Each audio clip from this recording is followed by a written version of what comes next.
Hello everybody, and I'm Legolas Girl 1987, and this is my first Let's Play. Now, why would I choose Super Princess Peach as my first LP?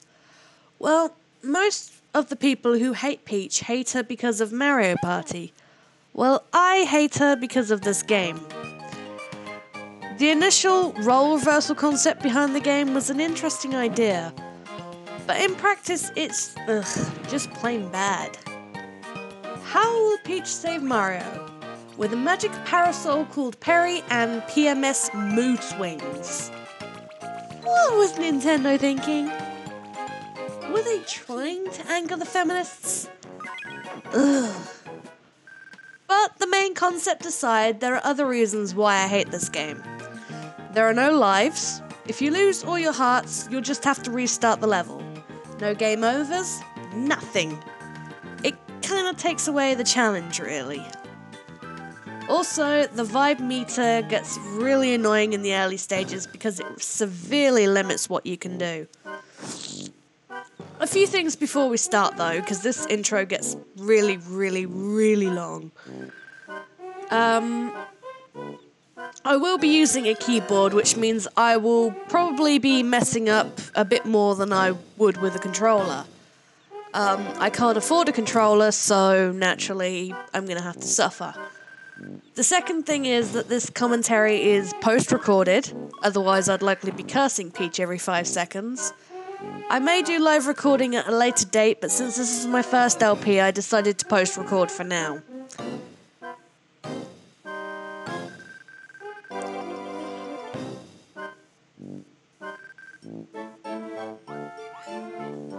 I love how they give the scepter to the Goomba, as if that's not going to arouse suspicion.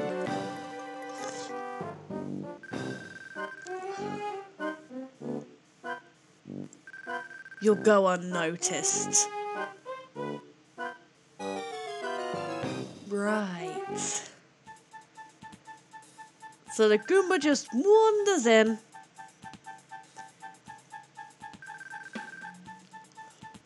Shell Seaver. Ugh.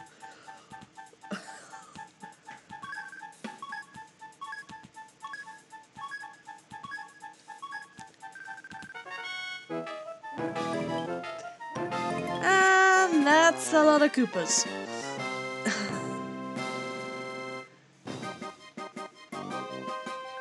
And it was just that easy. But what I love is they capture Mario, Luigi, and a Toad.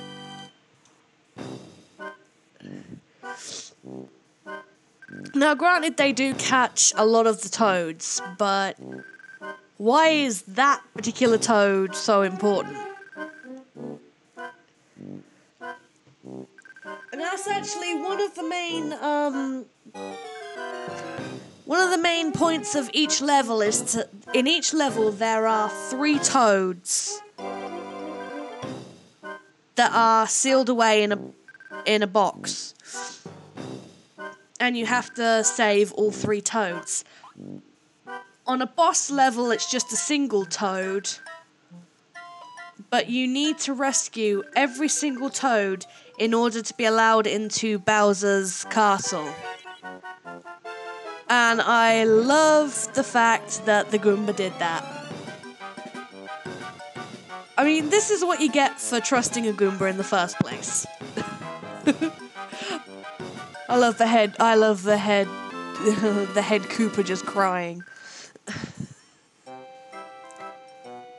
And Princess Peach returns from her walk with Toadworth and a random Toad.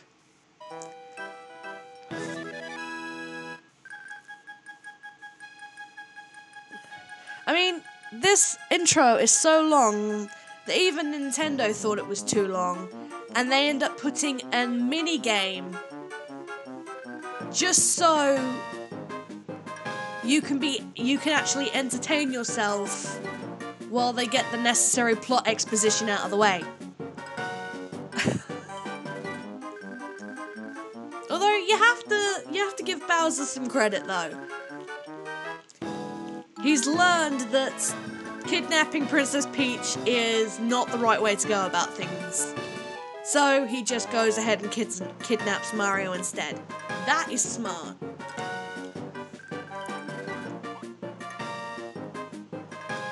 And now we get to the mini game.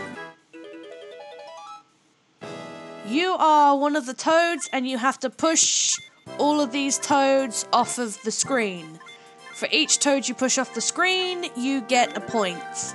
And up the top screen here, you've got the intro still going on. By the time this ends, well, when this ends, the actual minigame will end, and usually I can get about minimum of 100 because it's just so easy. Rather than trying to go into the middle to try and push them, you just go around the edges. It's just easier than trying to push them from the middle, because the way you push them is very random, and they'll likely just get pushed right out of your path. But yes, this is the magic parasol or umbrella called Perry.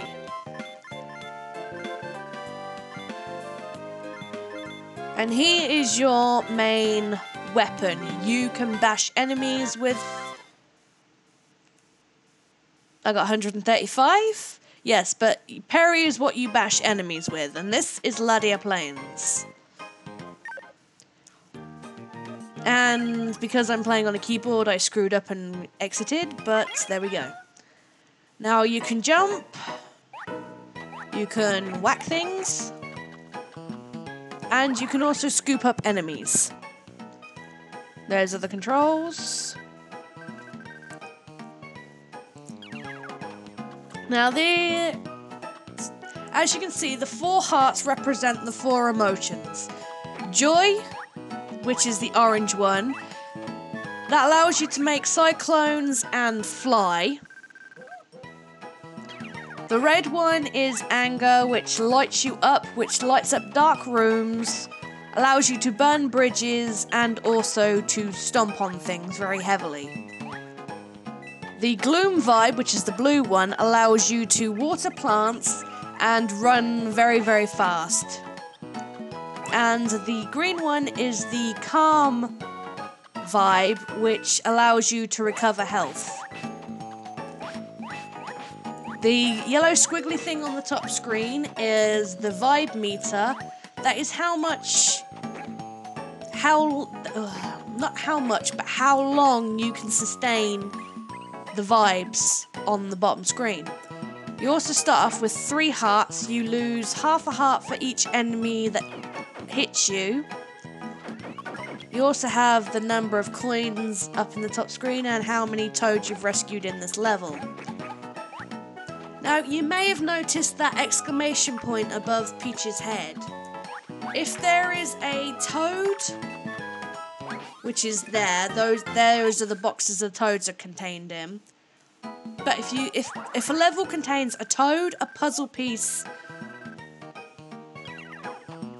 or something else to the effect like a music piece or something like that, then an exclamation point will pop over her head when you first enter the screen. That tells you that something is actually there. I think probably the most useful vibe is her joy vibe, because you can actually fly.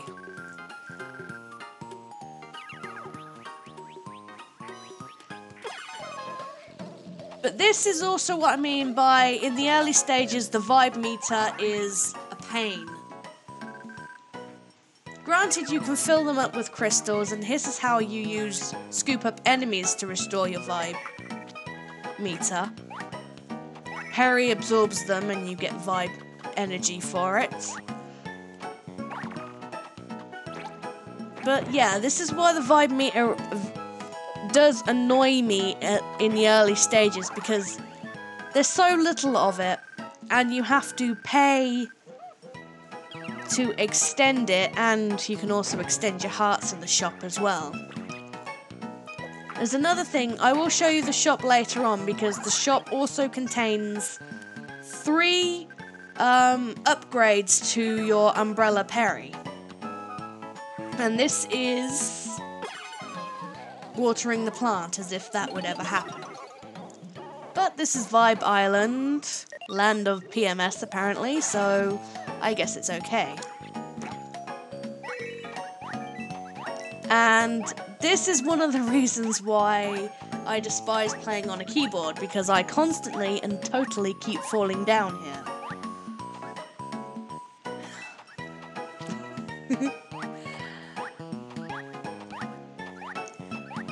The reason I keep falling down is there is actually an umbrella upgrade called the Floatbrella, and that actually allows you to float for a couple of seconds. And I keep thinking at this point that I've actually got that upgrade and try to use it, and I keep falling down, obviously.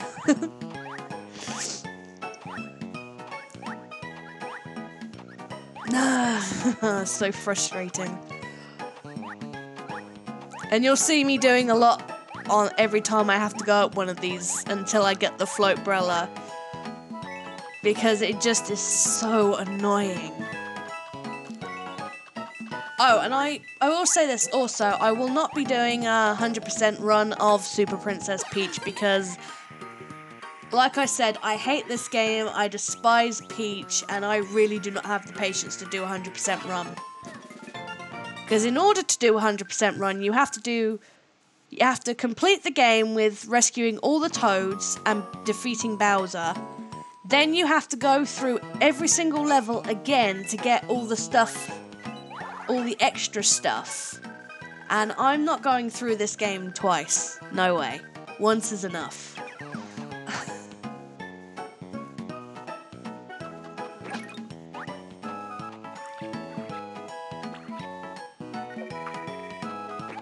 I'd really like to know how you get pink grass.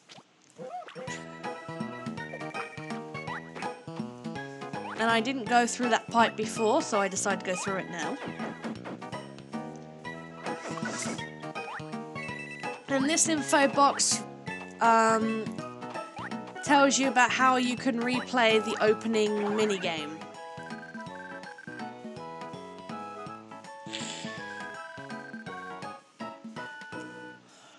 Why you would want to play the opening minigame, I do not know. But there we go.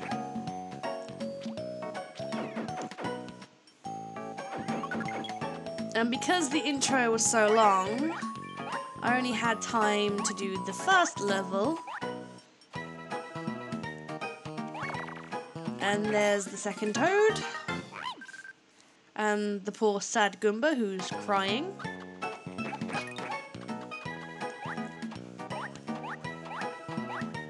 I mean, it's a good game for, like, young girls between, like, the ages of 5 and 15. But it's not really a game for anyone other than that, really. You know, it's just, ugh. Yes. Sometimes, the stars are 50, and as you can see, the turnip, mushroom, parsnip, whatever, is 1 coin. The star is 50, but very, very rare occasions, it will actually give you 777 coins. But for now, we're going to leave it there, and I will see you soon.